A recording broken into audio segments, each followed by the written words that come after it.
रुकिए, क्या आपको भी डू और डज में कंफ्यूजन है? आपको समझ नहीं आता डू कहाँ पे यूज करना है और डज कहाँ पे। अगर आप ये कंफ्यूजन दूर नहीं कर पाए तो कभी कॉन्फिडेंट और फ्लुएंट इंग्लिश नहीं बोल पाएंगे। लेकिन डरिए मत, मैं हूं ना। मैं आपको डू और डज के रिलेटेड सारे कंफ्यूजन और डाउट्स इस वीडियो में क्लियर कर दूंगा।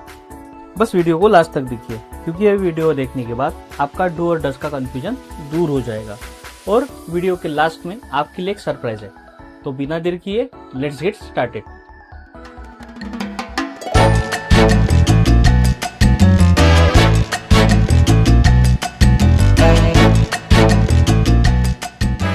Hello friends, welcome back to our channel.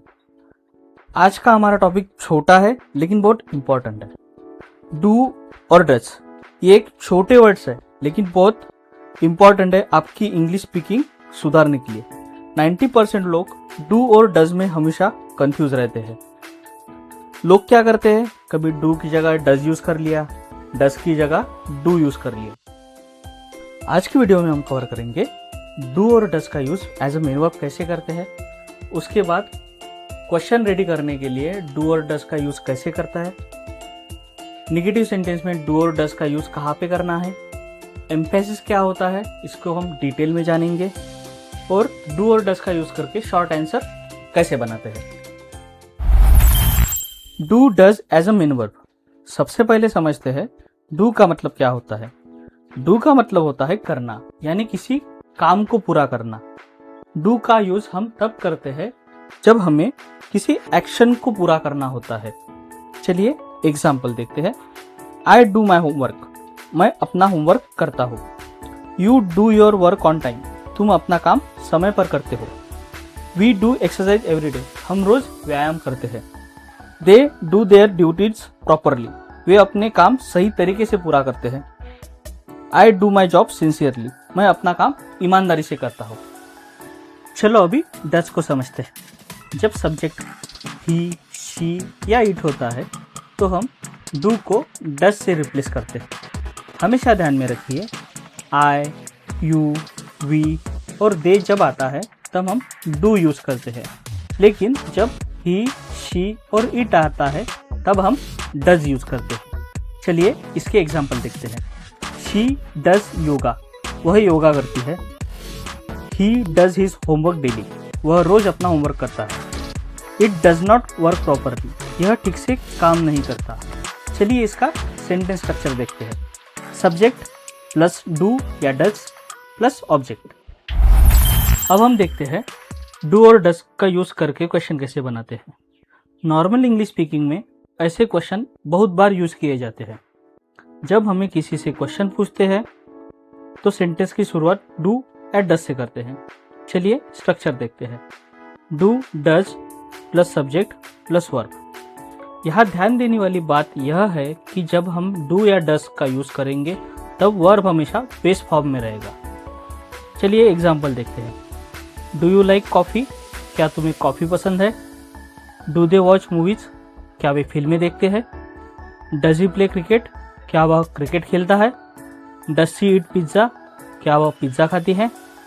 Does it work properly, क्या यह सही से काम करता है। डू और डज का क्वेश्चन बनाते वक्त दो बातें हमेशा ध्यान रखिए। पहली, जब ही, शी, ईट आता है तब डज यूज करना है, और बाकी सब आई, यू, वी, दे जब आएंगे तब डू का यूज करना है। और दूसरी बात, डू और डज आने के बाद मेन वर्ब में कभी भी यस या यस नहीं लगेगा। अब हम सीखते हैं निगेटिव सेंटेंसेस। निगेटिव सेंटेंसेस का मतलब होता है ना या नहीं बोलना। जब हमें किसी काम को मना करना होता है या बताना होता है कि हम ये काम नहीं कर सकते, तो हम डू और डज के साथ नॉट लगाते हैं। जैसे कि आई, यू, वी, दे के साथ हम यूज करते हैं डू नॉट या फिर शॉर्ट फॉर्म में डोंट, और ही, शी, इट के साथ हम यूज करते हैं डज नॉट या फिर डजंट। ध्यान रखिए, मेन वर्ब हमेशा बेस फॉर्म में ही रहेगा और उसमें कोई बदलाव नहीं होगा। डोंट और डजंट शॉर्ट फॉर्म होते हैं जो बोलने में आसान और नेचुरल लगते हैं। निगेटिव सेंटेंसेस आपकी डेली इंग्लिश में बहुत इंपॉर्टेंट होते हैं क्योंकि हम अक्सर नहीं बोलते हैं। अगर आपको ये समझ आया तो आप इंग्लिश सेंटेंसेस इजीली बना सकते हैं। चलिए स्ट्रक्चर देखते हैं। सब्जेक्ट प्लस डू नॉट या फिर डोंट प्लस बेस वर्ब, और सब्जेक्ट प्लस डज नॉट या फिर doesn't plus base verb. Rule हमेशा याद रखिए, आई यू वी दे के साथ डोंट आएगा या फिर डू नॉट आएगा, और ही शी इट के साथ डजंट आएगा या फिर डज नॉट। चलिए कुछ एग्जाम्पल देखते हैं। आई डोंट लाइक टी, मुझे चाय पसंद नहीं है। She doesn't eat junk food, वह जंक फूड नहीं खाती। दे डोंट प्ले क्रिकेट, वह क्रिकेट नहीं खेलते। ही डजंट वॉच टीवी, वह टीवी नहीं देखता। We don't go to school on Sunday, हम रविवार को स्कूल नहीं जाते। अब हम देखते हैं इम्फेसिस। इम्फेसिस का मतलब होता है किसी बात पर विशेष ध्यान देना। हमें जब भी किसी बात पर जोर देना होता है, या फिर सामने वाला आपकी बात पर विश्वास नहीं कर रहा हो, या आपको अपनी बात स्ट्रॉन्ग फीलिंग के साथ एक्सप्रेस करना हो, तब हम डू और डस का यूज़ करते हैं। हम एम्फेसिस का यूज़ करते वक्त यह दिखाते हैं कि ये बात सच में इम्पोर्टेंट है, या फिर आगे वाले व्यक्ति को कन्विंस करते हैं कि ये बात सच में सही है। मतलब हम डेली यूज़ में वर्ड यूज़ करते हैं, सच में, वाकई, वास्तव में, ये सभी एम्फेसिस होते हैं। चलिए इसका स्ट्रक्चर देखते हैं। Subject plus do does plus base verb. अब कुछ एग्जाम्पल देखते हैं। I do want to help you, मैं सच में आपकी मदद करना चाहता हूँ। She does care about you, वह वाकई में आपकी परवाह करती है। He does understand the problem, वह सच में समस्या समझता है। They do respect their teacher, वे सच में अपने शिक्षक का सम्मान करते हैं। अब हम देखते हैं शॉर्ट आंसर। शॉर्ट आंसर का हम यूज़ तब करते हैं जब हमें जल्दी, क्लियर और कॉन्फिडेंट जवाब देना होता है, खासकर कॉन्वर्सेशन में, क्योंकि इससे हमारी बात कंसाइज और नेचुरल लगती है। जब कोई आपसे क्वेश्चन पूछता है तो पूरा सेंटेंस बोलने के बजाय शॉर्ट आंसर देना ज़्यादा इफेक्टिव होता है। इससे आपकी इंग्लिश फ्लुएंट, स्मार्ट लगती है और सामने वाले पर्सन को समझने में आसानी भी होती है। शॉर्ट आंसर का इफेक्टिवली यूज़ करके हम हमारी कम्युनिकेशन इम्प्रूव कर सकते हैं और आपको एक कॉन्फिडेंट स्पीकर बनाती है।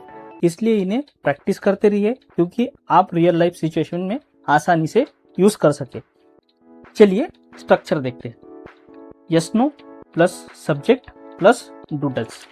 एक स्मार्ट टिप, नेगेटिव आंसर में डोंट या डजंट यूज़ करते हैं।